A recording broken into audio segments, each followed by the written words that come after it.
Hi everybody, it's Bobby Pratt with the Great Lakes Surf Rescue Project. May is Water Safety Month, and we're continuing our talk today about swimming lessons. I apologize for being AWOL for the last couple of days. I've been traveling and dealing with some issues. So we're back, and we're continuing our talk about swimming lessons. So swimming lessons are a great thing to put your children into. So in addition to learning how to swim, there are lots and lots of positive benefits. Water safety is a huge factor. It will make them much, much safer around the water. Swimming is also great exercise, and swimming lessons is great exercise. It builds muscles, it builds endurance, increases their energy, and increases their lung capacity. In addition, it aids digestion, it decreases stress and anxiety, supports academic performance. Griffith University did a study and found that children in swimming lessons reached milestones and academic and physical milestones before their peers did. So sometimes as much as 20 months before their peers did.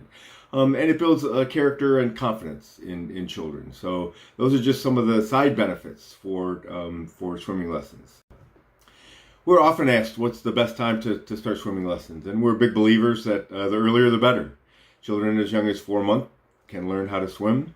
The American Academy of Pediatrics believes that children as young as 1 year old can learn how to swim, and has a lot of advantages that will obviously make them safer around the water. It doesn't guarantee their safety, but if they can roll over onto their back and float and breathe, it will buy some time until the parents can find them. So the second best time, if you didn't teach your children how to swim when they were infants, the second best time is right now. There are lots and lots of benefits for learning how to swim.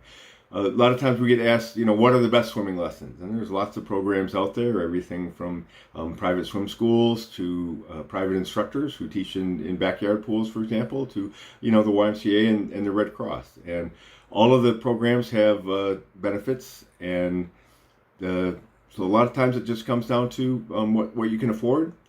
You know your child better than the instructors do. So do your children do very well one-on-one? Sometimes private lessons are the best way to go. You lose some of the advantages of group swimming lessons and things like socialization, waiting your turn, learning how to help others and deal with others. But one-on-one swimming lessons can be a very, very positive tool for a lot of children. They're typically more expensive. So if cost is a factor, you need to take that into account. So I wouldn't advise going to a swim lesson that has more than, say, 5 or 6 kids, because the amount of time that's spent individually teaching your child how to swim will be cut into pieces with all of the other children. So look at what you have, look at what's available in your area. Ask about the instructor, ask about what their personality is like, ask what their beliefs are in terms of swimming lessons.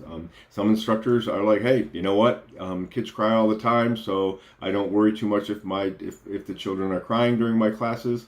If your child is a sensitive kid and you don't want them to cry in your classes, then maybe that's not the best instructor for you. So ask if you can visit a class and watch how the instructor interacts with the children. That can tell you a great deal about the instructor. So we're big believers in swimming lessons. Please take your children to swimming lessons. They don't need to learn to be competitive swimmers.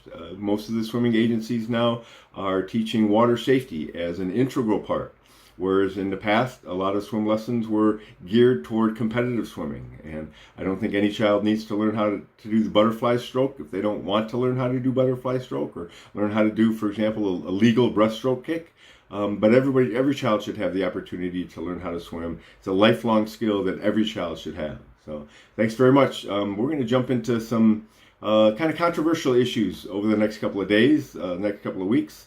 And we're going to be starting with beach safety. So join us tomorrow as we tackle some issues regarding beaches. Thanks.